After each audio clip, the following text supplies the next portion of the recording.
Bonjour et bienvenue dans Amis, le podcast où... Ouh, encore de la magie. Salut, moi c'est Anaïs et comme les dragons de ce film, je suis une créature incomprise. Et moi c'est Marie et comme le labyrinthe de ce film, je suis pleine de mystères.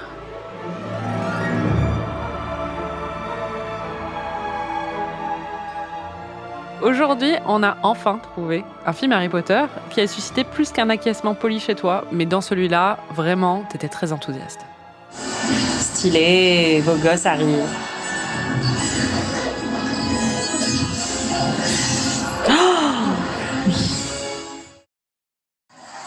Ouais, bravo Harry Potter.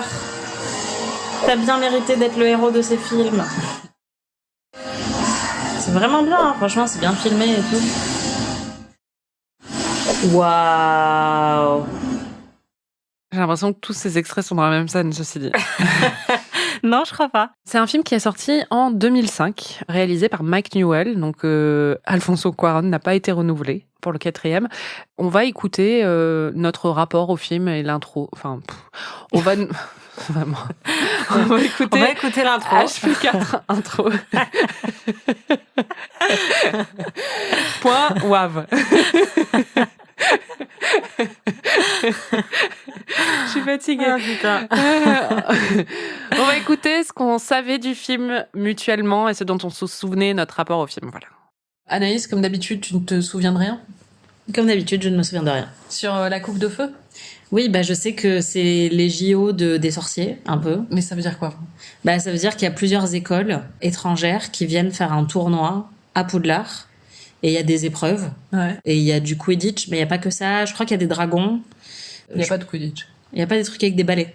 Si, mais il y a pas de Quidditch. D'accord, c'est une activité ménage. Ouais. Ok. Et donc il faut gagner la coupe de feu. Et je pensais que c'était Ron qui prenait un bain, mais tu m'as dit que c'était pas ça, donc c'est Harry qui prend un bain. Et c'est là qu'on découvre que ça y est, c'est un homme. Il a un peu un torse, genre il a plus... Daniel Radcliffe avait évolué dans sa vie. Enfin, je me souviens que quand on était allé le voir au cinéma, on était là, voilà. C'est vraiment le moment clé, oui, de ce film. Tout à fait. Tu te souviens pas la fin, par exemple, tu t'en souviens pas?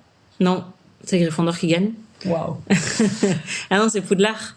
Ah oui, c'est des écoles contre des écoles, c'est ça. Oh, t'es trop mignonne. Oh, ça va être trop C'est pas des écoles contre des écoles. C'est trop mignon.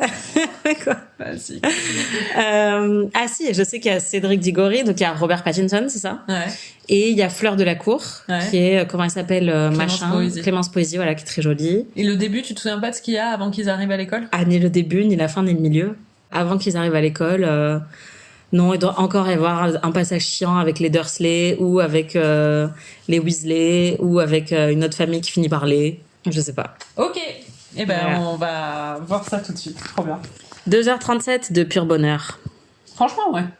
En vrai, j'ai très hâte. Ouais. J'ai plus hâte, c'est mon plus hâte de tous. Non, il est vraiment fun. Moi, dans mon souvenir, c'était celui que j'avais le plus kiffé au cinéma Ouais. et tout ça. Trop bien. C'est vrai qu'il est très, très, très fun. Moi, je pense que j'aimerais attaquer en justice tous les gens qui disent que le 3, c'est le mieux. Et je pense que c'est vraiment une... Enfin, C'est un snobisme. pas entièrement, voilà. Mais Oui, je pense mais qu'il y a quand même un petit peu de posture. Et je sais qui sont les gens qui m'ont attaqué en privé pour dire que j'avais pas assez aimé le 3. Et c'est des gens qui travaillent plutôt dans le cinéma. Et je pense que le fait que ce soit réalisé par Cuarón fait que tout de suite, on doit proclamer que c'est le meilleur. Mais en vrai, le 4 est 1000 fois mieux. Pour moi, c'est pas au niveau de la réalisation, c'est vraiment au niveau de l'intrigue que le 4 est vraiment meilleur. Mais après, le 3, vraiment, il avait le brio de changer tout un univers. C'est-à-dire qu'on avait les deux premiers qui étaient très enfantins et d'un coup, ça a changé tout. Donc, c'est pas juste une posture un peu snob, mais je pense qu'il y a énormément de ça quand même. Ouais. C'est sûr. Mais moi, j'ai beaucoup d'affection pour le 3, je l'aime énormément. Mais c'est vrai que le 4, en le voyant, bah, déjà, je me suis pas endormie devant. Et c'est vrai que là, je suis en train de relire le livre et c'est un énorme kiff aussi. C'est vraiment un très, très bon livre. En fait, avec le tournoi et avant, avec la Coupe du Monde de Quidditch, il y a tellement de moments un peu emblématiques et qui rythment vachement bien le récit. Et c'est marrant parce que en fait, d'habitude, tout le récit dans Harry Potter est bâti pour arriver à un truc final. Là, c'est aussi le cas, mais en fait, il y a plein d'éléments dans l'intrigue qui sont tout aussi importants, pas forcément tout aussi, mais qui sont très importants. Si bien que toi, t'avais oublié en fait le final, c'est ça qui m'a fait beaucoup rire. Moi, c'est que quand tu m'en parlais, le truc majeur de la Coupe de Feu, quand même, spoiler alert, c'est le retour de Voldemort. Et toi, t'avais pas du tout l'air de t'en souvenir, quoi. Non, parce que je pense que justement, connaissant bien les livres et les films, enfin les connaissant en tout cas, je sais qu'on va vers un affrontement avec Voldemort et je sais que Voldemort est une entité qui est présente, enfin je sais qu'il est joué par Ralph Fiennes, donc le fait qu'il arrive dans le 4 ou le 5 ou le 6 me préoccupait pas plus que ça. Je me souvenais plus à quel moment de la saga il revient, mais clairement pour moi c'était là, enfin je me suis dit quand Voldemort reviendra, il reviendra. Mais en attendant, c'est pas ça qui m'anime le plus. Et même là, honnêtement, même dans ce film, je l'avais déjà dit dans les épisodes précédents, toute la mythologie autour de Voldemort, je m'en fous un peu. Moi, ce qui m'intéresse, c'est vraiment l'univers des sorciers et la magie au quotidien. Et donc là, dans ce film-là, je trouve que c'est le premier depuis le 1 où on peut vraiment se plonger là-dedans. Et toutes les questions de mythologie, ouais, c'est vrai que ça me laisse un peu indifférente. Tu vas voir que c'est un peu le problème d'un... Je pense que le film aussi, mais je l'ai jamais revu le 6, mais par exemple le livre, le 6, c'est énormément de mythologie. Et c'est chiant, quoi. J'ai jamais vu le 6. Mais tu l'as lu? Je l'ai lu, ouais. Et c'est là que j'ai arrêté Harry Potter. Oh, ok. Il n'en restait plus qu'un. Il n'y avait pas un énorme effort à faire. T'en avais déjà lu 6. Je me souviens que j'avais parlé à d'autres potes qui étaient dévastés par ce qu'il se passe dans le 6. Et je sentais déjà que j'étais un petit peu déconnectée, où j'avais trouvé ça triste, mais je m'étais dit, je sens que c'est plus mon univers, en fait. Enfin, je sens qu'il y a quelque chose qui... T'étais déjà trop mature. Ouais, c'est ça. Non, mais c'est vraiment, oui, il y a un lien invisible qui s'est un petit peu rompu à la lecture du 6 et où je me suis rendu compte que ça y est, j'étais prête à passer à autre chose dans ma vie. Et quand le film 6 est sorti, je m'en foutais aussi. Bref, pendant le film, tu as continué à faire des prédictions, vu que tu ne te souviens pas de grand-chose, mais elles n'étaient pas toujours au point. Et le bain, c'est un truc avec la vérité aussi, non? Non. Il prend pas un bain pour dire la vérité? Ou pour découvrir quelque chose? Pas si loin. Ouais, au final. Je sais pas si c'est la vérité, mais... Je me souvenais qu'il y avait un bain. Et je me souvenais qu'il y avait une histoire de sérum de vérité, mais du coup, j'ai mélangé les deux. Ouais. Le bain t'a beaucoup marqué, quand même. Ouais, en fait, moi, je crois que j'avais 14 ans quand le film est sorti. Donc, clairement... un moment charnière. Voir un garçon torse nu, tu vois, c'était exceptionnel. Tu n'allais jamais à la plage ou à la piscine municipale? Mais à la plage, j'étais pareil. Bon, tu dois résumer le film en 30 secondes. Et il y a plein de coupes. Donc, c'est la coupe de monde de Quidditch. Et ensuite, c'est la coupe de feu. Et il y a aussi la coupe de cheveux de Harry, qui est catastrophique. Donc, il y a plein de coupes à gagner. Il y a un tournoi, il y a des Bulgares et des Français qui viennent concourir contre Poudlard. Et il y a des épreuves, ils doivent prendre des bains et se battre avec des dragons et plonger dans des lacs. Et à la fin, il y a le rat humain qui fait une espèce de potion magique avec le sang de Harry Potter et plein d'autres choses. Et ça fait renaître Voldemort, qui est d'abord un bébé et qui est ensuite un grand garçon, même s'il a plus de nez. Et il se bat contre Harry Potter et ni l'un ni l'autre ne gagne. Et Cédric Diggory meurt et voilà. Un résumé très complet, une fois n'est pas coutume, je dois dire. Écoute, j'ai essayé d'être Marie-Telling, tu vois. Je sens que je suis en train de morpher de plus en plus en toi. Bah écoute, c'était très très bien. Moi, j'ai beaucoup aimé. Même moi, j'ai trouvé ça chiant.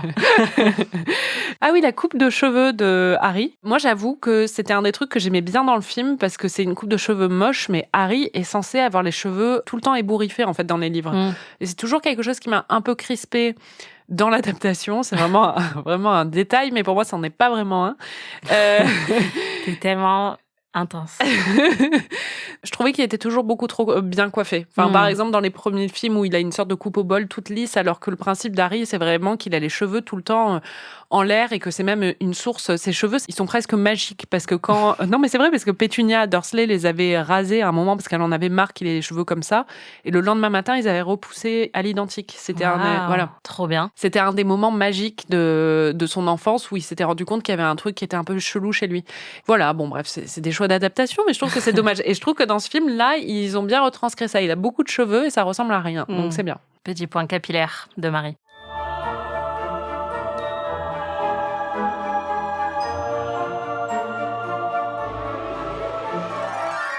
Est-ce que tu as des questions? Oui, et la première est, est-ce que le coiffeur du film était en burn-out? Puisqu'il n'y a pas que Harry, il y a vraiment tout le monde dans ce film, à part Hermione, qui est bien coiffée pour une fois. Ouais. Mais sinon, ils ont tous la même coupe.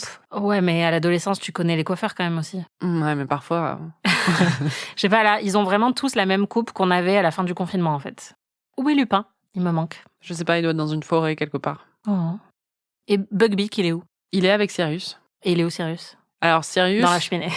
Non, il y a un moment, il est dans la cheminée. Alors, c'est marrant, dans le livre, pour le coup, c'est précisé. Au début, il est très loin. On pense qu'il est en Afrique ou on ne sait pas, il est sur un autre continent. Et après, quand Harry lui dit qu'il a fait un rêve où sa cicatrice lui a fait mal, et Sirius lit aussi l'actualité et tout ça, et il trouve qu'il y a des signes qui montrent qu'il y a quelque chose qui ne va pas, qu'il y a une montée de la magie noire et tout ça. Donc, il revient en Angleterre et il se cache... Il est au Dobby. Ah, alors très bonne question. Dans le livre aussi, c'est précisé. En fait, Dobby, après être devenu un elfe libre, a essayé pendant 2 ans d'être embauché et personne veut de lui parce que personne veut payer un elfe. Donc en fait, il est allé à Pôle emploi. Il est allé voir Dumbledore, ce qui est un peu ça. Parce que Dumbledore, il est hyper sympa. Et donc, en fait, dans le livre, il y a un autre elfe, j'en parlerai, qui est l'elfe de Barty Crouch. Et en fait, tous les deux, ils vont demander du boulot à Poudlard. Donc, Dobby, dans le livre, travaille dans les cuisines de Poudlard. Et donc, il est assez présent parce qu'il revient dans plusieurs scènes. Il y a combien d'écoles de sorciers dans le monde ? Je sais pas, il y en a beaucoup, mais c'est pas précisé. Et pourquoi la France et la Bulgarie ? Pourquoi pas les autres ? Ça fait partie des plus anciennes et les plus prestigieuses au monde. Enfin, je crois que c'est un peu ça le raisonnement. Mais alors, ce qui est marrant aussi dans les livres, c'est que là, dans le film, l'école française, c'est que des filles. Et l'école bulgare, en fait, c'est pas bulgare. Hein. Il y a un bulgare, c'est Krum, mais normalement, Drumstrang, c'est un endroit non identifié parce que c'est secret, parce que c'est de la magie noire surtout qu'ils font là-bas. Ils avaient trop peur des retombées politiques s'ils choisissaient pas le bon pays. C'est ça. Non, parce que moi, j'aurais plutôt dit la Roumanie, parce que c'est là où il y a les vampires aussi, tu vois. Apparemment, c'est un endroit où il fait froid et où il fait nuit très tôt l'hiver. Parce que Krum précise ça dans sa conversation avec Hermione pendant le bal, dans le livre. Mais enfin, bon, bref. Et du coup, en fait, t'as l'impression que Drumstrang, c'est juste une école de garçons et que Beauxbaton, c'est juste une école de filles. Dans le livre, c'est mixte. Les deux envoient des filles et des garçons. Et d'ailleurs, ils envoient quand même pas des groupes très nombreux, j'ai l'impression. Du coup, ils sélectionnent certains élèves de ces écoles pour les envoyer passer 1 an à Poudlard. Ouais. C'est un programme d'échange un peu. Alors, c'est pas un programme d'échange, c'est le tournoi des 3 écoles qui n'a pas eu lieu depuis plus de 100 ans. Et le principe du tournoi des 3 écoles, c'est que il y a une sélection avec la coupe. Mais alors, comme là, c'était limité déjà aux plus de 17 ans, ils n'ont pas sélectionné des gens qui étaient en dessous de cet âge. Et en plus, ils font une présélection de 10 élèves à peu près chacun. Normalement, il y en a plus là dans le livre, qui ont un fort potentiel en tout cas, qui pourraient être sélectionnés par la coupe, qui sont particulièrement doués ou des choses comme ça. D'accord. Et est-ce que l'existence de Fleur de la Cour implique aussi l'existence de Fleur de la Rue ? Et est-ce que l'existence de Cédric Diggory implique aussi l'existence de Cédric Digopleur ? Voilà, c'est tout pour moi. Voilà. Honte à toi.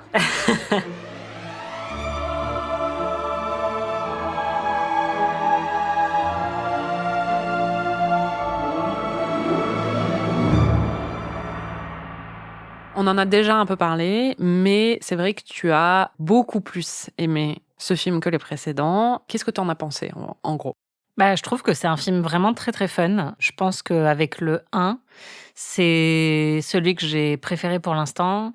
Et ça fait du bien en fait de voir un film où on s'amuse un peu, où c'est pas que dark et où c'est pas que de la mythologie. En fait, je trouve que c'est un film qui respire vachement. Je pense que c'est peut-être parce qu'il y a des personnages qui viennent d'autres écoles aussi, mais on a plein d'univers, on a plein de personnages, de costumes, de traditions différentes qui se mélangent. Et j'ai l'impression aussi qu'on apprend beaucoup plus à connaître tous les personnages qui gravitent autour des 3 héros. Là, on a Neville, par exemple, avec qui on passe beaucoup de temps. On voit beaucoup plus Ginny et les jumeaux. Et même, en fait, j'ai remarqué dans la réalisation, on voit beaucoup plus les autres élèves. Il y a beaucoup de plans d'ensemble où on voit quand même les réactions un peu étonnées ou surprises des élèves. Il y a plein de scènes communales, en fait, qui sont hyper importantes et joyeuses ou marrantes, comme quand les jumeaux, ils essayent de gruger avec la coupe. Et du coup, ça crée un univers beaucoup plus riche et beaucoup plus complet dans le film. Et j'ai pas l'impression qu'on essaye juste absolument de raconter une intrigue et d'aller d'un point A à un point B. Et ça, j'aime bien. Et après, il y a un autre truc qui est très important sur lequel on va revenir, mais c'est que ils ont un petit peu grandi. C'est plus des enfants, c'est des ados. Et c'est le premier film où il y a des intrigues adolescentes. Et ça fait un peu film d'ado ou high school movie. Il y a un bal, il y a beaucoup d'histoires de romance, il y a des histoires de jalousie. On voit en fait les personnages qui eux-mêmes sont en train de changer et de traverser la puberté, et notamment avec les mauvaises coupes de cheveux, mais pas que. Et donc c'est hyper plaisant parce que ça emprunte à d'autres genres cinématographiques et c'est beaucoup plus fun. Enfin moi vraiment c'était un plaisir à regarder parce qu'il y a plein de moments qui m'ont fait glousser, plein de moments que je trouvais légers, tout en gardant l'univers de la magie et d'Harry Potter. Ils ont grandi, hein. C'est des petits gaillards.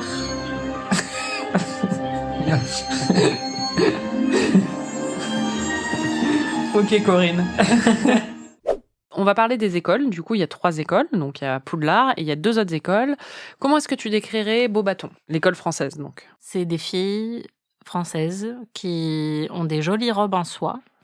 En fait, la catégorisation, la représentation des 2 écoles est extrêmement genrée, c'est-à-dire que les filles de Beauxbatons sont hyper belles et chic et séduisantes. Et il y a même un gros plan sur leur cul à un moment quand elles arrivent à Poudlard. Et tout le monde a un peu la tête qui tourne en les voyant parce qu'elles sont magnifiques. Et à côté de ça, t'as les Bulgares, où là, c'est que des mecs, ils arrivent, il y a des tambours, ils sont tous hyper musclés, et il y a du rouge, et ils portent de la fourrure, et ils sont teubés.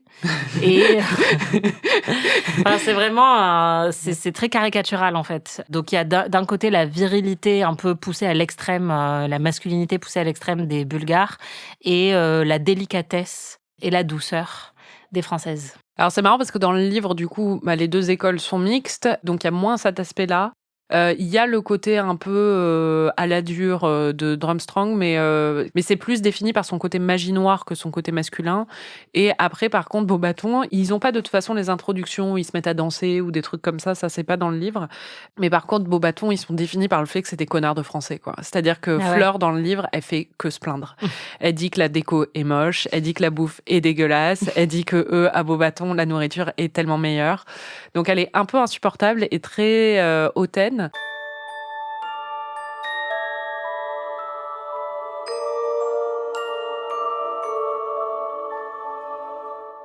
Forcément, toutes ces nouvelles aventures, ça donne l'opportunité d'avoir des nouveaux personnages.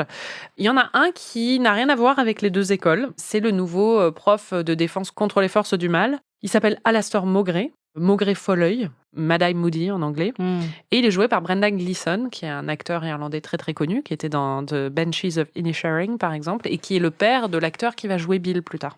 T'as compris un peu la backstory de Alastor Maugrey ou pas? Oui, il y a un parallèle, j'ai l'impression, assez évident qui est fait avec les chasseurs de nazis, puisqu'il était un peu infiltré pour essayer de démasquer des partisans de Voldemort et des sorciers de magie noire un peu. Je dirais pas qu'il était infiltré, c'est pas un programme, tu vois, d'infiltration, c'est qu'il les poursuivait, quoi. Il est dit à plusieurs reprises qu'il les comprend très bien parce qu'il les a côtoyés, quoi. Tu l'as beaucoup aimé, Mad-Eye?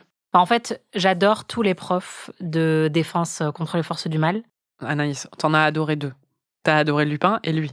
Non, parce que franchement, même celui Quirrell qui était... Quirrell, non, il est horrible, mais Kenneth Branagh, il était très drôle aussi. Oui, il est divertissant, quoi. Voilà, c'est des personnages qui sont assez hauts en couleur. Et c'est l'occasion généralement de découvrir des acteurs qu'on aime beaucoup dans un rôle où ils peuvent s'amuser.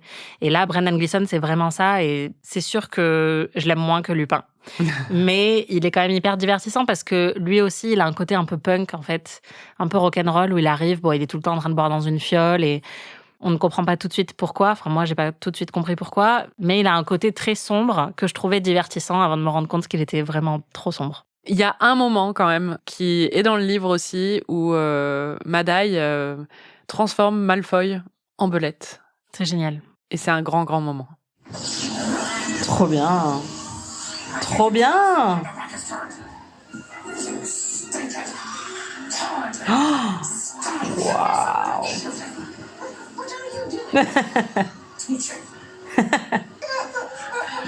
Waouh. Génial. Non mais il est trop bien lui, je suis désolée. C'est le meilleur prof. C'est vrai que c'est un peu le rêve quand même. Le mec qui vient et qui prend le plus gros bully de la classe et qui l'humilie devant tout le monde, c'est ton rêve quand t'es ado, quoi. Surtout que dans tous les films précédents, il y a une frustration quand on voit Malfoy parce qu'il est jamais vraiment remis à sa place ou pas, je trouve, à la mesure de sa cruauté. Les élèves, généralement, sont un petit peu impuissants devant lui. Quand Ron essaye de lui jeter un sort, ça se retourne contre lui.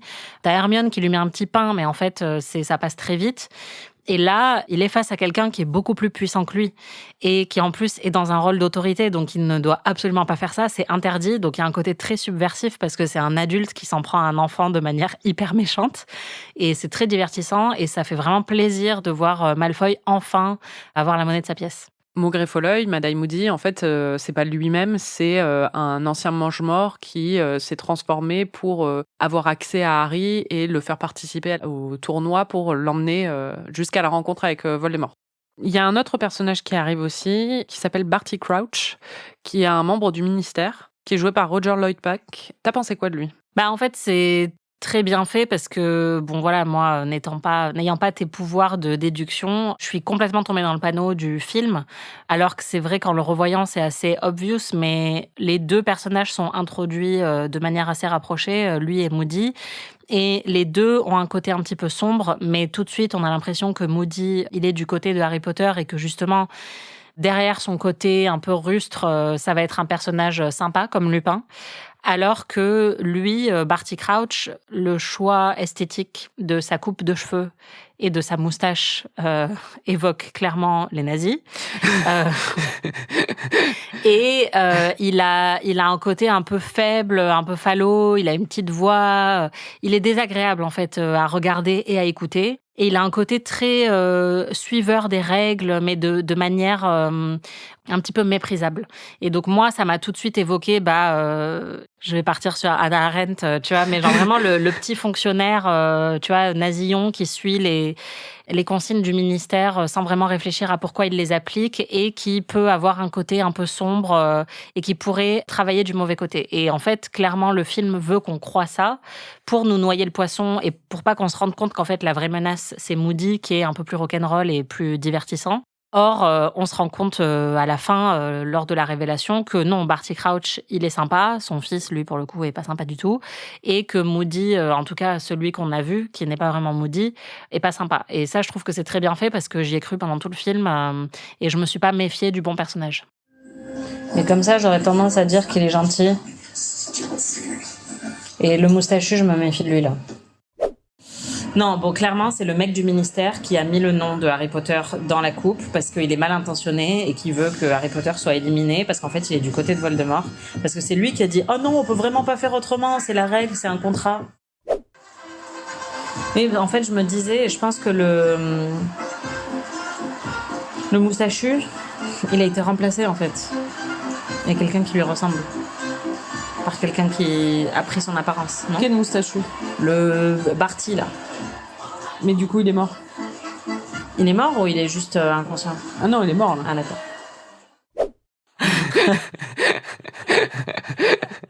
Moi, je croyais qu'il faisait juste la sieste. Le mec a son cadavre qui est rigide. Il avait l'air si paisible. Il a été remplacé. En plus, tu l'as plus revu depuis, donc tu l'as remplacé pour faire quoi, en fait ? Non, c'est clair. Non, mais tu vois, en fait, c'est très révélateur, mais j'avais bon sur plein de choses, mais pas les bonnes personnes. Oui. Mais j'avais compris mais tu quand même. sentais qu'il y avait un anguille sous roche, très clairement. Je sentais qu'il y avait un loup. En fait, c'est marrant parce que forcément, moi, je projette sur le film ce que je sais des livres. Et en fait, Barty Crouch, je le vois pas du tout... je le vois comme quelqu'un de très rigide et de austère, en fait. Mais je le vois pas du tout comme quelqu'un de néfaste ou le côté Hannah Arendt. Je le vois pas à Nuremberg. Tu vois ce que je veux dire ? Ouais, alors que moi, tout de suite. Vraiment, il est arrivé avec son petit chapeau melon, sa petite moustache et ses cheveux bien raclés contre le crâne, là. Justement, pour moi, en fait, il évoque pas, mais c'est encore une fois parce que j'ai la projection du livre, il évoque pas un nazi, il évoque vraiment une sorte d'anglais très à cheval sur les règles, les manières et les façons d'être et qui aime respecter ce qu'il y a à respecter. Mais pour moi, c'est plus un côté... En fait, il me fait penser un peu au père dans Mary Poppins, qui a un peu une petite moustache aussi et qui est très genre, c'est comme ça, un Englishman, always on time et tout ça. Enfin, il y a un côté un petit peu Englishman à l'ancienne, quoi. Ouais. Et pour moi, je le projette vraiment plus comme ça. Donc, c'est vrai que ça m'a étonnée quand t'as tout de suite vu le nazi. Mais non, mais en même temps, je comprends, quoi.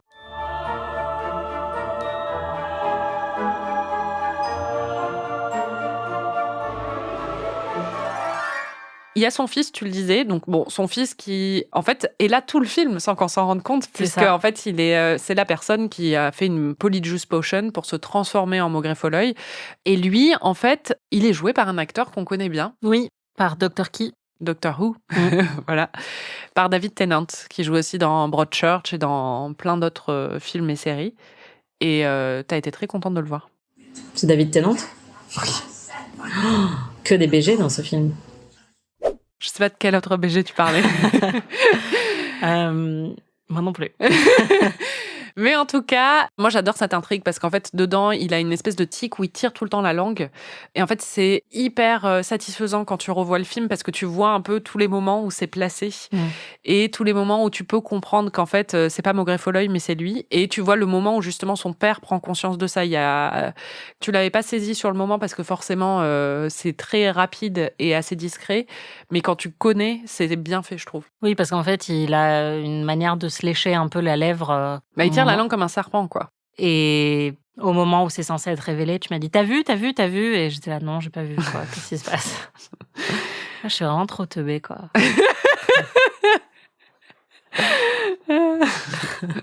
Mais non. Passons aux 3 champions. On a Cédric Diggory. Comment tu le décrirais, Cédric? Il est beau. Il est joué par Robert Pattinson. Il est honorable et gentil. Oui, il fait partie des Poufsouffles d'ailleurs. C'est le seul Poufsouffle qui a la classe. Oh. Ouais, donc c'est vraiment un gentil, Cédric, c'est vrai. Et c'est marrant parce que dans le livre, c'est assez émouvant parce que les Poufsouffles, c'est jamais les stars de quoi que ce soit. Et là, ils sont tellement contents d'avoir quelqu'un qui peut enfin les représenter, quoi. Bah oui. Et il est joué par donc Robert Pattinson avant Twilight, qui était pas encore le meilleur des acteurs, mais qui était très beau. Par contre, je me souviens, en lisant le livre, que Cédric Diggory, c'était quelque chose, quoi. Ah ouais. Dans le livre, tout de suite, tu sens que c'est un méga BG. Moi, j'étais hyper investie dans sa romance parce qu'il a un truc avec Cho. Et comme il y a plein de triangles amoureux ou de trucs comme ça dans le livre aussi, ça m'avait beaucoup marqué. Mais en fait, c'est marrant parce que souvent, tu dis que t'es basique dans Ami par rapport à tes goûts et tout. Mais là, moi, je me rends compte que je suis hyper basique parce que c'est mon livre et film préféré d'Harry Potter, je pense que c'est le 4, alors que justement les vrais ils vont dire non mais le meilleur film c'est le 3 et le meilleur livre c'est le 5, l'Ordre du Phénix, parce que waouh, ça devient trop adulte. Non, c'est pas les vrais, enfin c'est moi qui dis ça, Naïs. Oui, mais t'es pas la seule. Tous les gens que je connais qui sont fans d'Harry Potter, ils disent non, pareil. Le 5 en général il est beaucoup plus, il divise vachement. Ah ouais, mais du coup, ça aussi, c'est stylé, quoi. C'est-à-dire que ils divisent vachement, mais toi, tu as fait le choix un peu. Non, c'est pas le choix, c'est que j'adore, et tu verras pourquoi, mais moi, j'ai vraiment des raisons pour lesquelles. Tu es à contre-courant. C'est pas ça, j'ai jamais compris pourquoi ils divisaient, justement. Mais moi, je me souviens que le livre, La Coupe de Feu, je l'adorais. Et le film, du coup, j'avais très hâte de le voir. Et là, ça me confirme. Alors, je me souviens plus des films suivants, mais moi, je suis trop basique, quoi. Juste, tu me mets des histoires d'amour et des épreuves sportives, et je suis trop contente. Ouais, mais il est trop bien, en vrai. Ensuite, donc, on l'a dit, il y a Fleur Delacour, qui est jouée Fleur Delacour, qui est jouée par Clémence Poésy. Et il y a Victor Krum, joué par Stanislav Janevski. C'est qui, Victor? Qu'est-ce qu'il a de particulier, ce Victor? Il est con.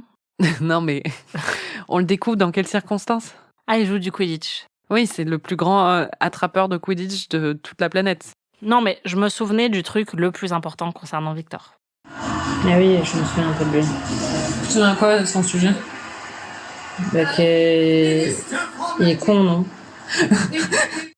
Le pauvre. Bah oui, mais c'est vraiment ça. Ouais, il est pas très intéressant. Il y a le directeur de son école, Drumstrang, qui est Igor Karkarov, qui est joué par Predrag Bjelak. Lui, c'est un ancien mange-mort. Voilà, donc c'est un sorcier sombre. Il n'y a pas grand-chose d'autre à dire à son sujet, mais on précise quand même parce qu'il est important dans le film. Je sais pas si tu avais des choses à dire sur lui. Non, mais c'est un truc dont on a parlé après avoir vu ce film-là, où je suis assez frappée de voir qu'il y a beaucoup d'anciens partisans de Voldemort, donc d'anciens nazis, qui sont juste intégrés à la société de manière parfaitement normale, alors qu'ils ont... Va en Allemagne dans les années 60, Anaïs. J'ai envie de te dire, je suis désolée, mais... Ou en France, après la guerre. Maurice Papon a été ministre, donc...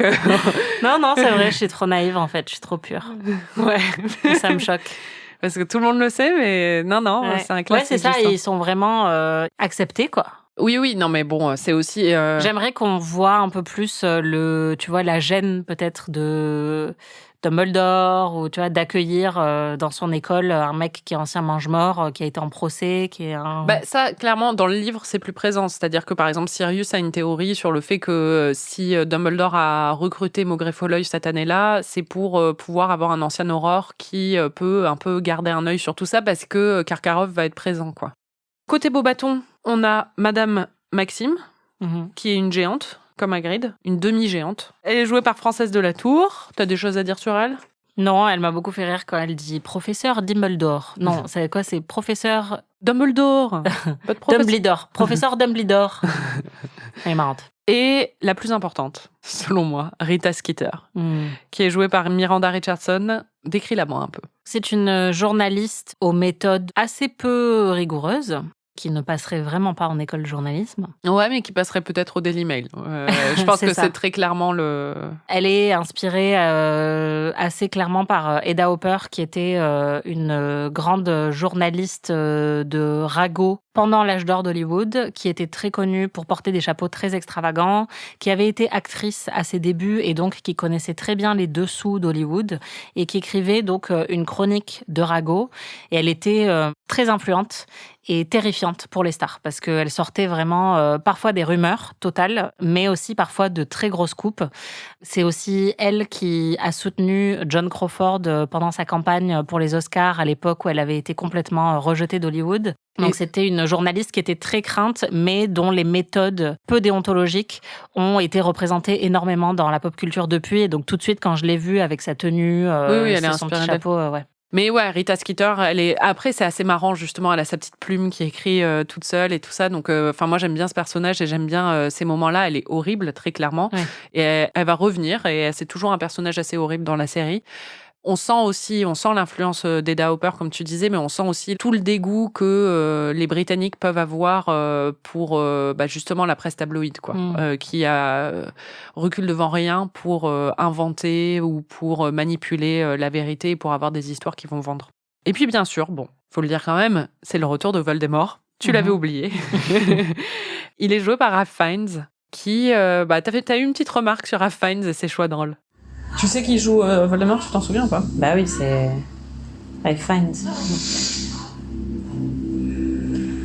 Le patient anglais condamné à être un chewing-gum dans tous les films.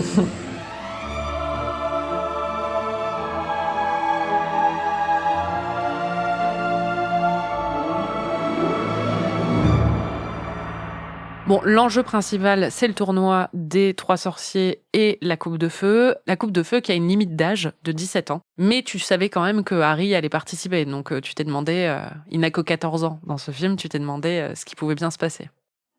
Non, mais du coup, la personne qui va concourir pour Poudlard va être disqualifiée et que ce sera Harry qui va devoir le remplacer? Bah, je sais pas. Non, alors il va y avoir une élection. Ou c'est la coupe qui va dire « Je veux Harry Potter ». C'est lui l'élu.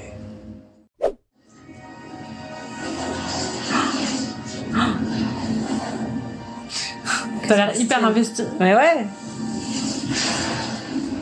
Plot twist. Un nouveau nom, Harry Potter. Pourquoi?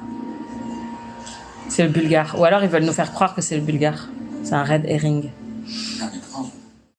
Et oui, puisque le nom de Harry Potter sort de la coupe, et apparemment, une fois qu'un nom est sorti de la coupe, c'est incontestable, il est obligé de concourir. Et donc, on se demande tous pourquoi le nom de Harry Potter s'est retrouvé dans la coupe alors qu'il n'a pas l'âge légal et qu'il y en a même d'autres qui ont essayé de tricher et ils n'ont pas réussi et que lui-même ne veut absolument pas être champion. Ce qui est marrant, c'est que tout le monde pense qu'il a mis son propre nom parce que tout le monde pense qu'il veut l'être. Et du coup, tout le monde pense qu'il est très doué aussi. Ouais, et qu'il a réussi à contourner un peu la limite d'âge que d'autres n'avaient pas réussi à contourner. Alors, ce qui est particulier dans ce film, c'est que Dumbledore pense ça aussi et qui commence à un peu agresser Harry. Et moi, j'aime pas trop ça. Mais enfin... Non mais voilà, là c'est le pire moment de Dumbledore, tu vas voir dans les 5 prochaines minutes, c'est pas Dumbledore en fait. Et ça, c'est un crime contre Dumbledore ce qu'ils ont fait dans ce film. Là, on sent qu'il y a un trigger, il y a un bouton sur lequel le film a appuyé, mais direct. T'es parti en vrille. Oui, alors je pense que tous les fans vont s'identifier à ma réaction. Enfin, je l'espère parce que je suis pas complètement folle quand même. Mais en fait, Michael Gambon, je l'avais dit dans l'épisode précédent, n'a pas lu les livres et ça n'a jamais été aussi clair que dans ce moment. C'est-à-dire que Dumbledore, c'est quelqu'un d'assez fantasque, qui est toujours assez doux et gentil et un peu excentrique, qui fait des choix parfois un peu incompréhensibles quand on lit les livres parce qu'il met en danger Harry de façon très claire. Mais il n'est jamais agressif. Et surtout, très clairement, il est brillant. Donc, il a tout de suite compris, évidemment, que c'est pas Harry qui a pu contourner ses propres sorts à lui pour mettre son nom. Il sait très bien que c'est quelqu'un de néfaste qui a dû faire ça. Et donc, dans le livre, c'est même devenu un mème. La façon dont c'est décrit, j'ai le livre sous les yeux, en anglais, c'est « Did you put your name into the goblet of fire, Harry? Dumbledore asked calmly. » Donc, calmement. Et là, il est en train d'hurler et il se jette littéralement sur lui. Et tout de suite, dans le livre, Dumbledore dit non mais c'est pas lui qui l'a fait, très clairement, tout le monde se calme, il dit à Severus Snape de se calmer et d'arrêter de dire des conneries. Donc il y a un gros problème là. Il y a un gros problème, c'est une trahison en fait. Non mais enfin, je le pense vraiment, c'est surtout que ce que ça révèle, c'est une incompréhension totale de ce qu'est Dumbledore dans cet univers-là et dans les livres, tu peux rigoler tant que tu veux, je m'en fous. De la part de son interprète en fait. Et c'est ça qui est un peu gênant, je trouve, parce que du coup pour moi après, il y a une rupture de confiance.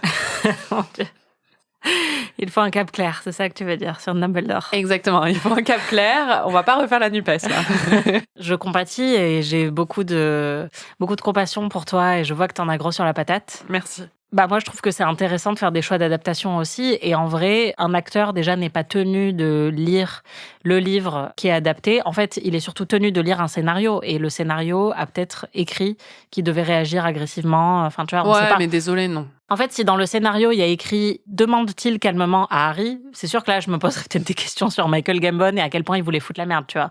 Mais sinon, moi, je trouve que c'est aussi chouette parfois, et je dis ça parce qu'évidemment, je suis totalement détachée d'Harry Potter, mais je trouve que c'est chouette d'avoir un choix d'adaptation, c'est-à-dire que le Dumbledore de ton cœur, il existe déjà, il est dans les livres.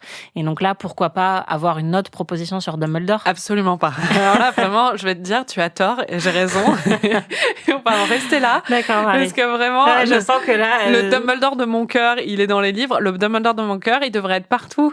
Oui, mais en fait, la manière dont il est joué dans ce film-là et dans cette scène-là, parce que c'est vraiment que cette scène-là, n'efface en rien le personnage tel qu'il existe et tel que tu le connais des livres, tu vois. Non, mais du coup, dans les films, j'ai du mal à prendre au sérieux leur perception de l'histoire, quoi. Pour moi, ça veut dire qu'il y a un gros problème quand même. Pour moi, l'esprit de Dumbledore, il est vraiment... c'est dommage, en fait, je trouve, de pas le retranscrire à l'écran, quoi. Et de pas retrouver ça, parce que c'est... En fait, tu disais toi-même au début, c'est bien parce que c'est moins sombre et tout ça. Dumbledore, c'est une source de légèreté, en fait. Même dans les moments sombres et les moments difficiles de la saga, il a toujours une sorte d'humour un peu pince sans rire.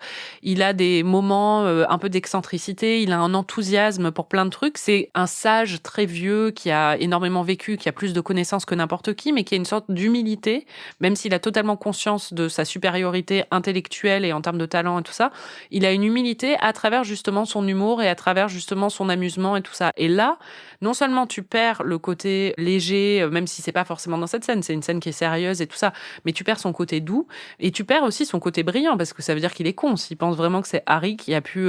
Enfin, pour moi, c'est vraiment, ça colle pas avec le personnage. Voilà. Non, moi, j'avoue que cette scène-là, on l'entend, j'ai aussi un peu réagi en me disant pourquoi il se met à crier d'un coup. Mais globalement, tout ce que tu décris de Dumbledore, je le retrouve dans le film. En étant beaucoup moins attaché au livre et en n'ayant plus trop de souvenirs des livres, quand je vois ce personnage, je le vois quand même comme un papy un peu fantasque, qui est hyper intimidant aussi parce que c'est un grand sage et que c'est un des sorciers les plus respectés et respectables de cet univers. Et en même temps, à la fin, il dit à Harry Potter qu'il a mis le feu au rideau de sa chambre quand il était étudiant à Poudlard. Donc moi, c'est quelque chose que je retrouve quand même. Et du coup, ça me choque pas, mais c'est parce que j'ai pas un attachement au livre et que je ne me souviens pas qui avait écrit « Demande-t-il calmement à Harry » à la page 364 du bouquin. Oui, bah, enfin bon, après on va arrêter d'en parler. Mais je pense que si les gens sont allés chercher cet extrait, c'est parce que c'est choquant de voir ça à l'écran. Tu vois ce que je veux dire ? Les gens se souvenaient pas qu'il y avait marqué « calmement », mais ils se souviennent que Dumbledore ne ferait jamais ça.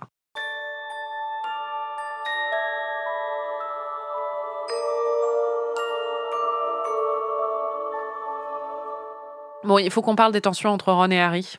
Les tensions naissent justement de ce moment du fait que Harry est sélectionné pour le tournoi et que Ron pense en fait lui aussi que Harry a mis son nom et qu'il ne lui a pas dit quoi. Ça t'a pas plu ? Bah ça m'a fait beaucoup de peine parce que moi j'aime pas quand il y a des disputes et quand il y a des malentendus.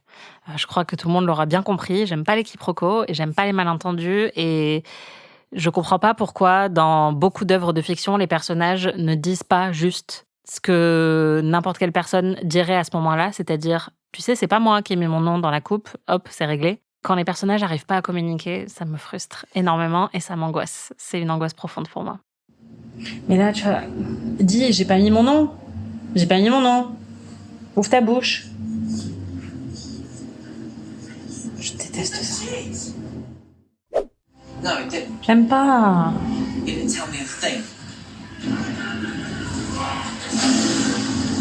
J'aime pas quand les amis sont pas amis.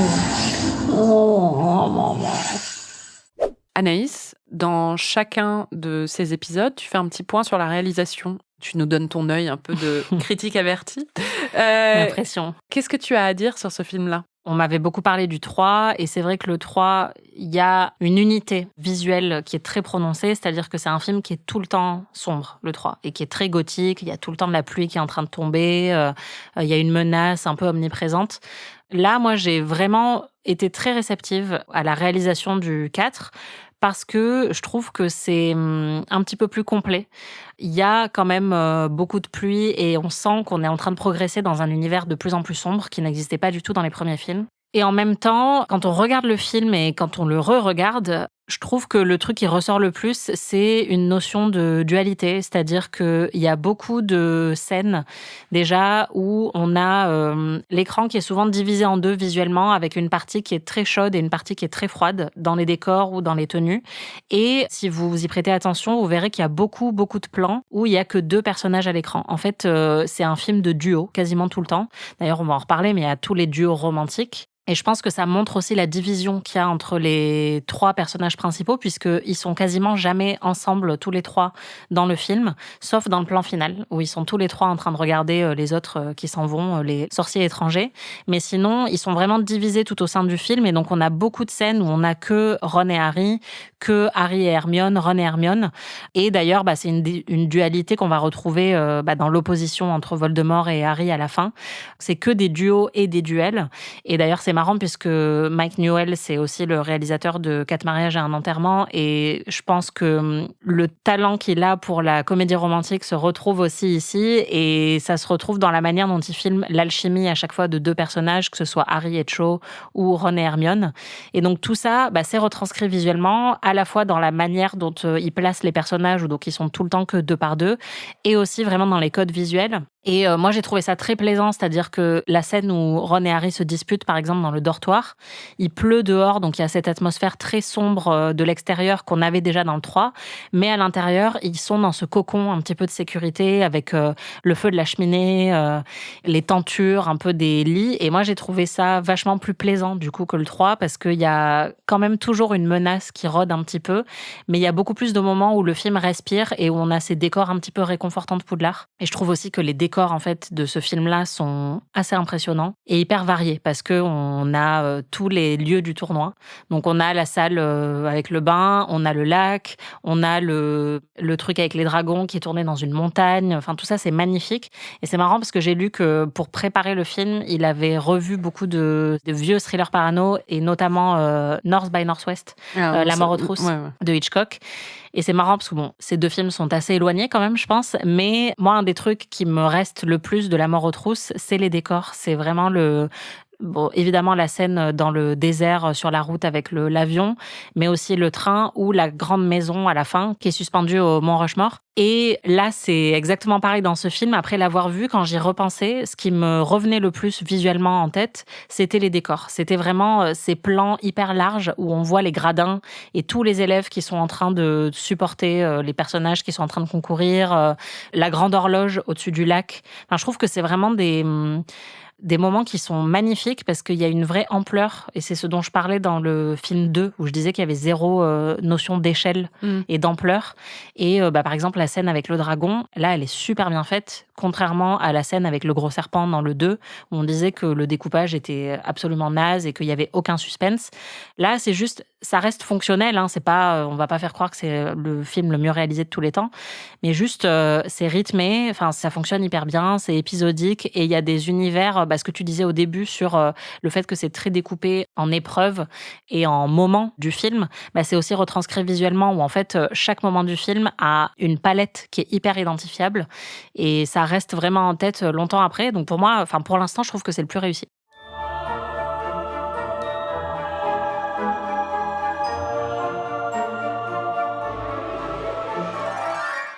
Tu tu le disais dans ton point sur la réalisation, il y a beaucoup d'histoires d'amour dans ce film. Enfin, en tout cas, il y a beaucoup de romances ou de non-romances parfois. C'est la première fois qu'Harry a un crush sur quelqu'un.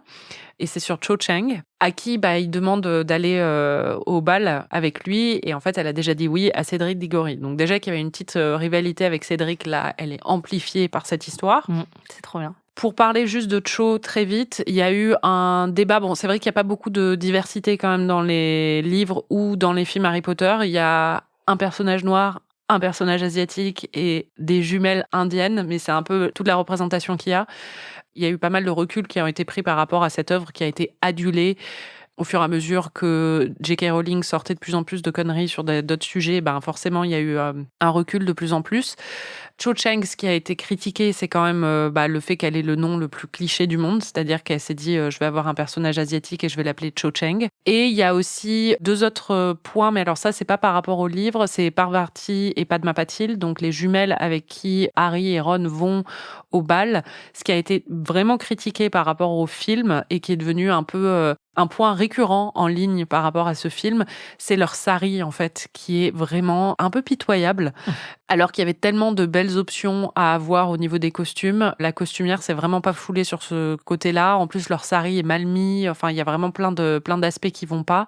Et surtout, là, dans le livre, c'est décrit comme des tenues magnifiques avec un rose qui lui va hyper bien, un turquoise hyper flamboyant et tout ça. Et on retrouve pas du tout ça. Et ça a été vécu un peu comme un mépris pour la culture indienne, dans le film en tout cas, par beaucoup de fans. Il y a une amie qui m'en parlait récemment de Cho Chang et qui disait que il faut replacer aussi l'œuvre littéraire dans le contexte de l'époque. Et en fait, honnêtement, je pense qu'il y a beaucoup de sagas de fantasy où il n'y a pas énormément de diversité et c'est assez admirable pour la plus grande saga littéraire de jeunesse de tous les temps d'avoir quand même inclus justement un intérêt romantique qui soit racisé. L'intérêt romantique principal au début d'ailleurs. Ouais, voilà. Et moi, je me suis fait la réflexion en regardant le film aussi, où dans celui-là, plus que dans les autres, alors ça ne reste que des figurants, donc c'est sûr que c'est pas top et ce serait bien si c'était des personnages principaux, mais parmi les élèves de Poudlard, en fait, il y a énormément d'élèves noirs et racisés dans le film. On sent que là, il y a eu un effort conscient.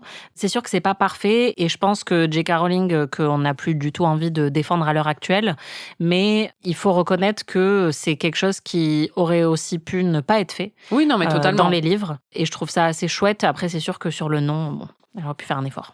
L'autre histoire, c'est entre Hermione et Victor. Victor Krum. C'est la meilleure. C'est vrai que c'est génial. Ouais. Dans le livre aussi, je viens juste de le lire, là. Je viens juste de finir la scène du bal dans le livre. Et c'est vrai que c'est vraiment génial.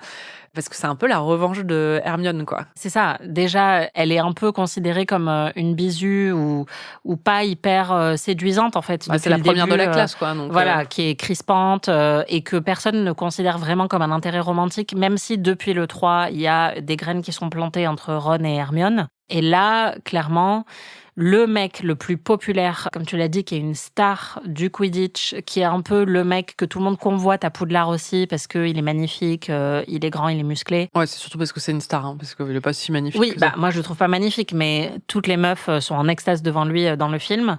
Lui, il n'a Dieu que pour Hermione, qui est la première de la classe, qui est un petit peu discrète et qui ne cherche pas forcément à séduire. Donc déjà, on adore ce genre d'intrigue. Et en plus, c'est un archétype qu'on retrouve assez souvent dans la pop culture. Moi, mon exemple préféré, c'est dans Les Frères Scott, avec Hailey, qui donne des cours particuliers à Nathan Scott, qui est un peu le teubé, un peu méchant, qui joue du basket, et il tombe amoureux d'elle, et il va devenir trop gentil et trop mignon et intelligent à ses côtés. Et c'est le meilleur couple, et je les adore. Et là, c'est vraiment trop bien fait, parce qu'en plus, comme il y a cette petite jalousie déjà de la part de Ron, ça vient appuyer sur tous les boutons, parce qu'en plus, Victor Krum est l'opposé total de Ron. Oui, que Ron l'admire en plus. Ouais. Ron est fan de lui, donc c'est un peu... T'imagines, t'as la meuf dont t'es secrètement amoureux, tu te l'admets pas totalement à toi-même, mais c'est le cas, qui va aller en date, pendant que toi, t'es avec une meuf qui t'intéresse pas du tout, elle va aller en date avec ton idole. Oh, j'adore.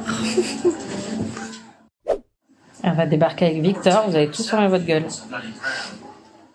Tu l'as dit, il y a Hermione et Ron, donc ont une tension parce que justement ils vont avoir une grosse dispute parce qu'il est jaloux de Krum, quoi. Ouais, et c'est la première fois que c'est établi de manière évidente qu'il y a quelque chose entre eux et que même eux le reconnaissent. En tout cas, Hermione le reconnaît puisqu'ils finissent par s'engueuler à la fin du bal et elle lui dit la prochaine fois, prends ton courage à deux mains et invite-moi au bal. On aura l'occasion d'en reparler à de nombreuses reprises d'Hermione et Ron, mais en même temps, tu comprends pas trop ce qu'elle lui trouve non plus, quoi, parce qu'il est pas brillant, il est pas... Non, et que, en fait, leur alchimie a été très peu établie. Pour le coup, Ron, on peut comprendre qu'il ait un crush sur elle, mais le fait qu'elle ait développé un crush sur Ron, autant dans les livres, moi, c'est peut-être quelque chose que, enfin, tu vois, j'y avais pensé, en tout cas, même si on pensait aussi peut-être que Harry allait se mettre avec elle par défaut, parce que c'est les deux, enfin, c'est le héros masculin, et donc on se dit qu'il va se mettre avec la meuf, quoi.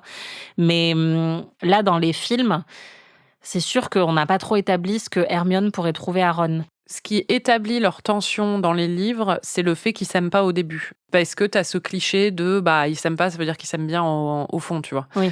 Donc, et après, t'as forcément des petites tensions et t'as les moments, comme je disais, dans le 3, là, ils ont fait, c'était maladroit dans le film, mais dans le livre, il prend sa défense ou des choses comme ça. Il y a des moments qui sont très clairs. Mais comme c'est du point de vue d'Harry à chaque fois, c'est vrai qu'on n'a pas trop de moments entre les deux où on les voit échanger, où on comprend un peu ce qu'ils peuvent se trouver et pourquoi elle est pas forcément amoureuse d'Harry au lieu d'être amoureuse de Ron. On sent que c'est un truc qui a été décidé dès le début qu'ils allaient finir ensemble et qu'elle s'est pas trop foulée non plus pour nous justifier le truc, quoi. Oui, parce que c'est vrai qu'on se dit que ce serait beaucoup plus logique que Hermione soit amoureuse d'Harry. Mais tout ça pour dire que malheureusement, Hermione est un petit peu crispante dans les films depuis le début. Ça nous est arrivé plusieurs fois de la critiquer et aussi dans ce film-là. Bon, il y a une partie qui est liée à la performance d'Emma Watson. Ah, pour moi, c'est presque 100% ça. Hein. Je pense que c'est beaucoup ça. Mais honnêtement, je me suis posé la question, après avoir vu ce film-là, de son écriture aussi. Là, dans ce film, elle est particulièrement résumée à ses romances. Après, c'est le cas de quasiment tous les personnages. Mais la manière dont elle est écrite dans cette scène de dispute où elle s'en prend à Ron, mais après elle s'en prend à Harry aussi, et elle leur dit « Allez au lit tous les deux, allez vous coucher », j'ai trouvé ça super bizarre. Et il y a un côté vraiment crispant même dans les dialogues qu'on lui donne, et un petit peu réducteur, je trouve. C'est-à-dire que c'est quand même censé être quelqu'un d'extrêmement intelligent, et là, elle est réduite à une meuf qui veut absolument avoir un amoureux. Enfin, je sais pas, il y a un côté un petit peu bizarre, et je me suis dit, certes, il y a Emma Watson, mais il n'y a pas que ça. Il y a aussi le fait que Hermione... pourrait avoir un petit peu plus de profondeur dans les films. Oui, alors c'est pas du tout le fait, pour le coup, enfin, on peut reprocher beaucoup de choses à J.K. Rowling, mais là, c'est vraiment pas le cas. Pour être en train de relire les livres, et je viens de relire cette scène littéralement il y a 1 heure, elle se dispute avec Ron, elle ne pleure pas. Elle s'adresse même pas à Harry, en fait. La scène se termine par... et c'est pas au milieu de tout le monde et tout ça, ils ont une première dispute au milieu de tout le monde, mais après, c'est dans la common room quand ils reviennent. Elle lui dit, t'aurais dû me demander. Et ce qui est le truc qu'elle dit aussi dans la dispute là dans le film, mais c'est vrai qu'après il y a cette note et tout. Mais pour le coup, elle est beaucoup plus développée dans le livre que dans le film. C'est compréhensible aussi par une question de temps, mais elle est pas du tout réduite à ses histoires amoureuses. Au contraire, Krum, ce qui est drôle, c'est que dans tout le livre, jusqu'à ce qu'il lui demande d'aller au bal avec elle, elle le supporte pas parce qu'il la saoule, parce qu'il vient tout le temps à la bibliothèque quand elle y est, et du coup il y a tout le temps ses fans qui viennent aussi et qui font du bruit. Mais c'est pour la voir. Oui, c'est pour la voir. Elle est beaucoup mieux développée. Pour moi, le gros problème, c'est qu'évidemment, il y a des problèmes d'écriture à ce niveau-là. Mais c'est l'interprétation d'Emma Watson. Ça va pas du tout. En fait, Emma Watson, chaque mot qu'elle dit dans ce film, c'est enfin, on dirait qu'elle a un problème physique qu'elle ne peut pas parler normalement. Et du coup, elle est tout le temps Harry. Enfin, c'est insupportable. Oui. C'est vraiment insupportable. Pourquoi elle lui crie dessus comme ça, le pauvre? Je crois qu'elle a qu'un mode de fonctionnement et c'est crier.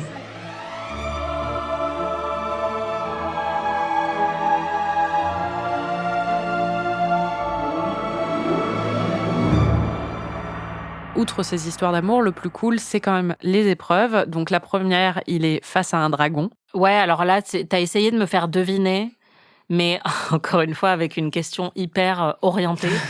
Du coup, je comprenais pas où tu voulais me faire aller. Parce que Harry n'a pas le droit d'emmener son balai dans l'arène, mais par contre, il a le droit d'emmener sa baguette. Et donc, moi, j'étais d'accord, il a le droit d'emmener sa baguette. Et là, tout de suite, tu as essayé de me faire deviner quel sort il allait utiliser pour avoir son balai. Et j'étais là, je m'en fous, en fait, je sais pas. Quel sort il va utiliser d'après toi? Ça va, moi. Ah, meuf, c'est la base, c'est la base. Balai Aparus. Non, mais parce que c'est Axio qui est devenu un des sorts les plus connus. Mais en plus, dans le livre, en fait, il y a une tension supplémentaire. C'est que pendant des mois, il essaie de faire ce sort en cours et il n'y arrive pas. Il a un blocage et du coup, il va passer toute la nuit à essayer de le faire avec Hermione qui va l'entraîner jusqu'à ce qu'il le fasse. Et ça, c'est la veille de l'épreuve. Donc, au moment de l'épreuve, on ne sait pas s'il va réussir ou pas. Et ce qui est marrant, c'est qu'en fait, en le relisant, là, dans le film, c'est une scène genre de 10 minutes avec le dragon, ils se poursuivent sur le pont, machin. Dans le livre, ça dure 1 page. C'est hyper court. Et d'ailleurs, c'est celui qui récupère l'œuf le plus rapidement, en fait, de tous. Parce que comme il est sur son balai, il va hyper vite, quoi.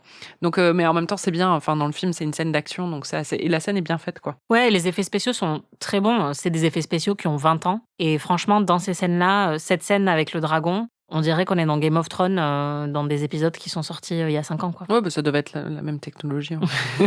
La technologie dragon. Ouais. Je suis quand même très forte en prédiction.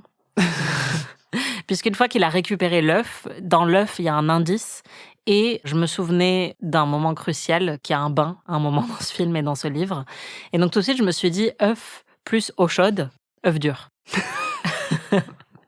Et donc, j'ai compris qu'il allait devoir mettre l'œuf dans l'eau. Et lui aussi, il aurait dû comprendre très vite, quand même, qu'un œuf, ça se met dans l'eau chaude. Mais j'avais pas compris que c'était vraiment ça. En fait, j'ai voulu faire une blague sur le fait qu'il allait faire bouillir l'œuf et j'ai pas compris que, accidentellement, en voulant faire cette blague, j'avais trouvé la solution. Et ensuite, tu vas faire bouillir l'œuf dans le bain. Tu t'en souviens bien, ça. Il y a des choses qui te reviennent. Non, mais c'est vraiment ça. Bah oui. Ensuite, une fois qu'il a récupéré l'indice, on s'en fout un peu de ce qu'il y a dans l'indice, mais ils doivent plonger dans un lac.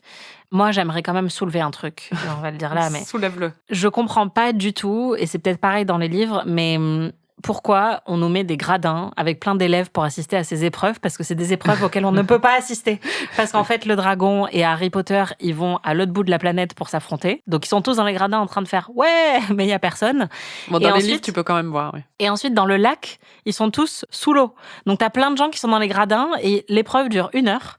Et donc, ils sont pendant 1 heure à regarder la surface de l'eau sans savoir ce qui se passe en dessous. Et je comprends pas en quoi c'est intéressant pour tous ces élèves d'assister aux épreuves sportives les moins visuelles de l'histoire. Donc, je comprends que pour les films, il faut quand même retranscrire ça. Donc, il y a plein de gradins et tout parce que ça crée une tension. Mais franchement, moi, je me suis dit, les pauvres, en plus, il fait froid. Ils sont dehors en train de se demander ce qui se passe à 8 km, là où les gens sont en train de concourir. Ça n'a aucun sens. Et voilà, t'as intérêt à avoir amené un Kindle, hein, parce que putain. Bon, dans le lac, nous, on peut voir ce qui se passe quand même. Oui, heureusement. Et qu'est-ce qui se passe dans le lac ? Et bah dans le lac, ils doivent plonger et donc c'est une épreuve qui nécessite d'avoir des capacités d'apnée que même Jean Reno envirait. Et donc Harry, il a trouvé une technique, c'est de manger une algue qui le transforme en poisson en fait un peu. Donc ils sont sous l'eau et là on se rend compte qu'il y a des créatures sous l'eau. Et donc ils se font attaquer, enfin, notamment Fleur de la Cour. Et ils se rendent compte que des gens qui sont très proches, très chers à leurs yeux, ont été kidnappés et ont été mis sous l'eau. Et il faut les libérer. Et il faut trouver un moyen de les libérer le plus vite possible pour gagner l'épreuve. Mais Harry, comme il est trop sympa, il veut tous les libérer. Et donc, il finit pas premier. Non, mais il finit ensuite, dernier. Mais comme il a libéré la petite sœur de Fleur aussi, parce que Fleur avait été éliminée. Voilà, Dumbledore trouve encore un moyen de dire, bon, Harry est dernier, mais comme moi je l'aime bien, c'est mon chouchou, il va quand même finir premier. Ouais. C'est exactement ça. C'est Alien. Omg. Je sais pas si les gens comprennent ce que tu dis quand tu dis Omg. Je dis OMG, mais à ta façon. Voilà, de manière phonétique. C'est vrai, exactement.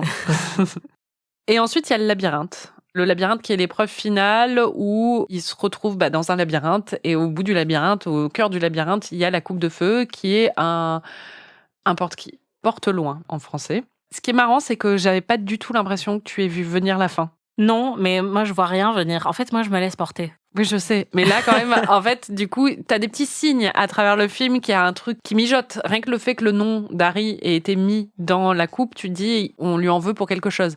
Et tu te souvenais pas que à la fin, il allait y aller et voir Voldemort, quoi. Ouais, mais c'est parce que je n'essaye pas de prédire. C'est juste que j'étais mais pas ce qui en est train bizarre, c'est que dans ta vie, tu te projettes vachement dans le futur. Mais exactement, Marie. Tu soulèves un point crucial de ma psychologie, qui est que justement, en fait, je passe ma vie à faire ça, à anticiper tout et à penser à tous les scénarios et souvent les pires. Et donc, quand je regarde des films, j'aime bien ne pas me projeter. Et j'aime bien juste me laisser porter. C'est des moments où je peux débrancher justement mon cerveau plutôt de nature anxieuse et me laisser porter parce que je sais que pour le coup, là, l'histoire, elle va quelque part. Elle a été pensée par quelqu'un d'autre. Ce qui n'est pas le cas dans ma vie. Parce que je ne crois pas en Dieu. Donc du coup, là, c'est très agréable quand je regarde un film de me dire de toute façon, il y aura une fin. Elle va se produire, que j'essaye de l'anticiper ou pas, elle va arriver et elle sera sans doute satisfaisante si elle a été écrite par quelqu'un de compétent. Et donc, ouais, j'essaye pas de prédire ce qui va se passer. Et là, ouais, je me disais, en fait, ce qui m'intéressait, c'était de savoir qui va gagner la coupe. Oui, mais c'est marrant parce que du coup, tu prenais cette compétition au sérieux alors qu'on s'en fout. Au final, enfin, le truc du film, c'est qu'il va se retrouver face à Voldemort. Mais ouais, mais ça, c'est vraiment une différence d'opinion majeure entre moi et ce film. C'est que pour moi, c'est pas ça qui est intéressant. C'est vraiment qui va gagner la coupe. Donc, ils se retrouvent dans un cimetière, le cimetière où est enterré le père de Voldemort. Jean-Jacques Jeu du sort. Exactement, parce qu'ils ont besoin... Non, il a exactement le même nom que lui, normalement. Ah. Ils ont besoin d'une partie de ses ossements, en fait, pour la potion magique. En fait, il y a une scène au tout début du film où on voit cet endroit qu'on n'avait jamais vu avant, qui est chez Voldemort. C'est pareil dans le livre, c'est le chapitre qui ouvre le livre. Et c'est un peu un cold open, puisque ce moment-là va se révéler très important à la fin, lors de la résolution, puisque Cédric et Harry sont téléportés dans cet endroit. Et là, on se dit, oh là là, ils vont croiser Voldemort, qui est encore un peu dans un état momifié, on va dire. Bébéifié, plutôt. Bébéifié, mais qui va être transformé par le rat en vrai Voldemort. Exactement. Oh, oh, oh, oh, oh. Bébé Voldemort, il est trop mignon. Oh. Là, ce qui vient de se passer dans cet extrait, où Anaïs est morte de rire, c'est que Cédric vient de mourir, là. Mais il est encore bébé. Voldemort. Oui, mais c'est pas Voldemort qui tue Cédric, c'est que de verre. Oui, moi j'étais très préoccupée par ce trop choupinou Voldimou, quoi. La folle furieuse. Il est trop mimes. Il est empaqueté dans un petit maillot et il est porté par... On dirait une morve. On dirait une morve, mais géante. Trop cute. Bah du coup, Cédric Diggory, le pauvre, on l'a à peine connu, quoi. Oui, mais en même temps, le film a très bien fait son taf parce qu'on l'a suffisamment vu pour qu'il soit quand même intégré à l'intrigue avec Cho, etc. Et on a vu qu'il était honorable, que justement, il pourrait être dans une rivalité totale avec Harry et en fait, ils choisissent tous les deux de s'entraider à plein de reprises, y compris à la toute fin.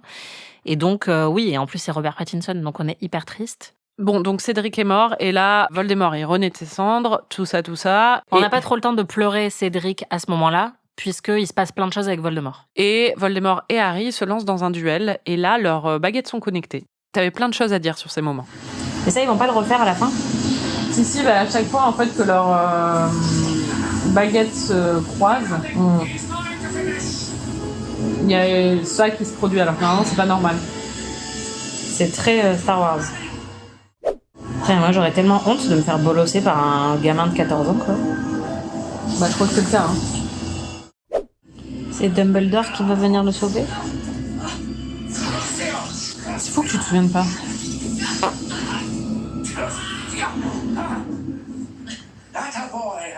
Ah non, c'est le Phénix ? Comment il s'en sort ? Il y a des fantômes qui sont les parents d'Harry Potter, qui arrivent et qui lui disent quoi faire. Les fantômes font diversion 2 secondes, et lui, il a le temps de retourner aux portes au loin, qui le ramène, en fait, bien pratique, à l'endroit où a lieu les célébrations, normalement, la fin de l'épreuve, en fait. Et là, c'est vrai que il arrive alors que tout le monde célèbre.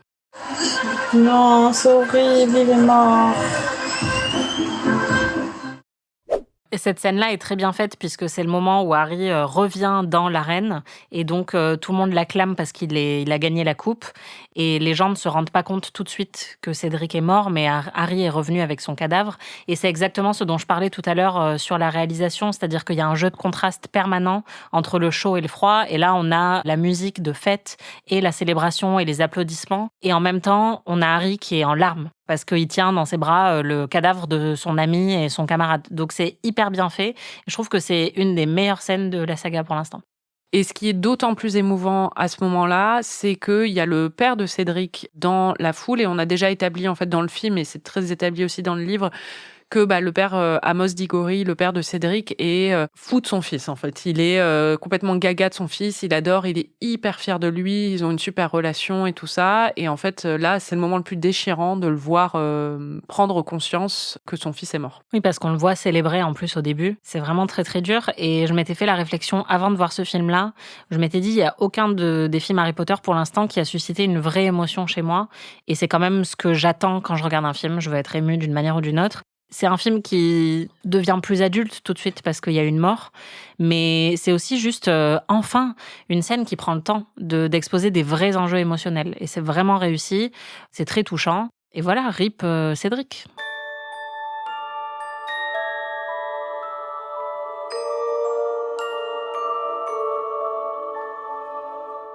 Le film n'est pas fini, et ce podcast non plus.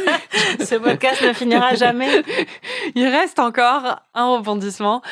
Maugrey Folleuil était méchant, Et oui. C'est-à-dire qu'il embarque Harry dans son... Ça, c'est un peu suspect déjà. Au moment où tout le monde est en train de chialer, il dit « Reste pas ici, surtout reste pas ici !» Et il l'emmène dans son bureau pour le livrer à Voldemort, en vrai. Ouais, et là, il lui coupe le bras. Non, il appuie sur sa plaie et il lui dit « Ouh, et alors Voldemort, il est comment ? Il est sexy, il est beau gosse, il sent bon. » Et là, t'es là « Mec, déjà, qu'est-ce qui se passe ?» Le truc, c'est qu'il dit « The Dark Lord », qui est un peu la façon dont les gens qui n'étaient pas pour Voldemort disent He who must not be named » ou You know who, ou des trucs comme ça. C'est comme les gens qui disent Marine, quoi.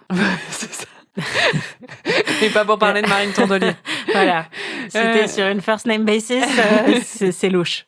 Mais du coup, là, on se rend compte que Moody, il était méchant. Enfin, tu te rends compte. Je me suis rendu compte progressivement, parce Oui. que quand même, il fallait que mon cerveau rattrape tout ça. Ah ah. Donc en fait, c'est Moody le méchant. Ah non. Ah si. What's it like to stand in his presence? Non. I don't know. Je t'ai fait confiance, Moody. It was like falling into one of my dreams. Into one of my C'est son fils. C'est David Tennant. Ah, et ce qu'il boit, c'est de la Polyjuice Potion. Ah. Bon, au moins, il sera un peu plus mignon. Tu te sens trahi, mais tu t'en remets vite quand même. Tu vois toujours le bon côté des choses, c'est ça qui est beau. C'est ça. Si on remplace Brendan Gleeson par David Tennant, ça me va. Il y a 2 petits points que je voulais aborder avant qu'on finisse cet épisode très très long. D'abord, il y a Jarvis Cocker qui est dans ce film. J'ai été hyper chiante à ce moment-là, je le sais, parce que j'étais tu l'as vu, tu l'as pas vu. Alors Jarvis Cocker, c'est un chanteur très connu, qui était le chanteur de Pulp dans les années 90, qui après a fait une carrière solo avec des albums super que je recommande, et qui a aussi écrit un album pour Charlotte Gainsbourg, qui était vachement bien. Et je l'adore. Bah et ouais. là, en fait, il joue le chanteur du groupe les Weird Sisters, les Bizarre Sisters en VF. Et il chante Dance Like a Hippogriff, qui est une chanson culte et que je connais en vrai par cœur parce que je l'ai écoutée plein de fois sur Spotify. Oui, je m'en suis aperçue au moment de cette scène.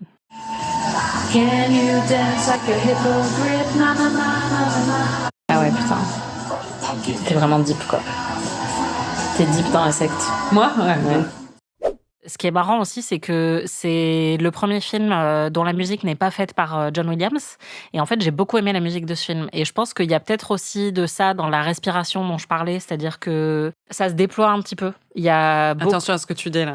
Non, mais la musique, De toute évidemment. façon, ils reprennent les thèmes de John Williams, donc. En fait, pas tant que ça. Dans ce film-là, les thèmes sont quasiment absents, les thèmes de la saga de d'habitude. Et je trouve que ça ajoute justement quelque chose d'autre avec les autres écoles qui arrivent.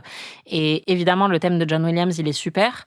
Mais là, en fait, dans la scène du bal, dans la scène de la mort de Cédric à la fin, il y a une musique qui est vraiment super. Et ça m'a beaucoup plu. Et d'ailleurs, j'ai aussi lu que dans le groupe, du coup, qui joue avec Jarvis Cocker sur scène, il y a Johnny Greenwood. Ah oui, trop drôle.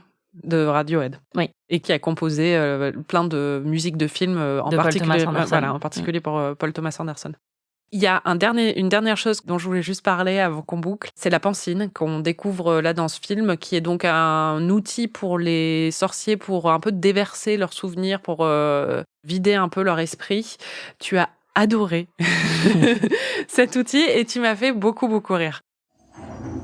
C'est quoi ça? C'est une pensive. C'est quoi une pensive? C'est là où tu mets tes souvenirs quand tu veux te vider la tête un peu. Tiens, c'est assez pratique. Putain, mais c'est trop bien. Ouais. J'étais sûre que ça te plairait. Oh my god. Putain, j'aimerais tellement pouvoir faire ça.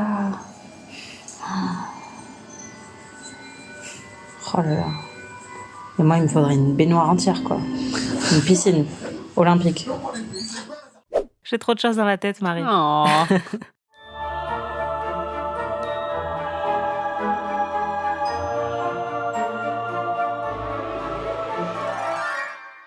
Anaïs, le sort de la semaine? Bah moi, comme je dis souvent beaucoup de conneries, ça m'arrive très souvent de dire des choses et après, je regrette de les avoir dites. Et je me suis dit que ce serait super bien d'avoir un sort et ce serait oupsi doupsi. Et c'est... Quel con. Et c'est quand j'ai dit un truc que j'aurais pas dû dire. Bah en fait, je ferais oupsi doupsi. Et en fait, on rembobine de 10 secondes. Et j'ai pas dit ça et tu oublies que j'ai dit ça. Et genre, tout va bien. Il y a un vrai sort qui existe dans Harry Potter qui s'appelle Obliterate, qui est là pour effacer la mémoire de la personne en face de toi, sur une mémoire courte. Trop bien. Eh ben, je veux ce sort. Mais oupsi doupsi, c'est plus efficace. C'est quand même mieux, je trouve. C'était Ami. Merci Anaïs. Merci Marie. Et merci à vous de nous avoir écoutés. Si vous avez tenu jusqu'ici, bah vraiment merci quoi. La semaine prochaine, on revient sur Harry Potter et l'Ordre du Phénix, qui est mon livre préféré de la saga, mais pas mon film préféré du tout. Si vous découvrez ou redécouvrez ces merveilles du 7e art en même temps que nous, n'hésitez pas à partager vos impressions sur les réseaux sociaux. On adore vous lire à chaque saison. Si vous avez aimé cet épisode, vous pouvez nous laisser 5 étoiles et un petit commentaire, ou vous pouvez nous hyper auprès de tous vos amis. On se retrouve la semaine prochaine pour de nouvelles aventures. Ami est un podcast d'Anaïs Bordage et Marie Telling, produit par Slate Podcast. Direction éditoriale Christophe Caron. Production éditoriale, prise de son et réalisation Aurélie Rodriguez.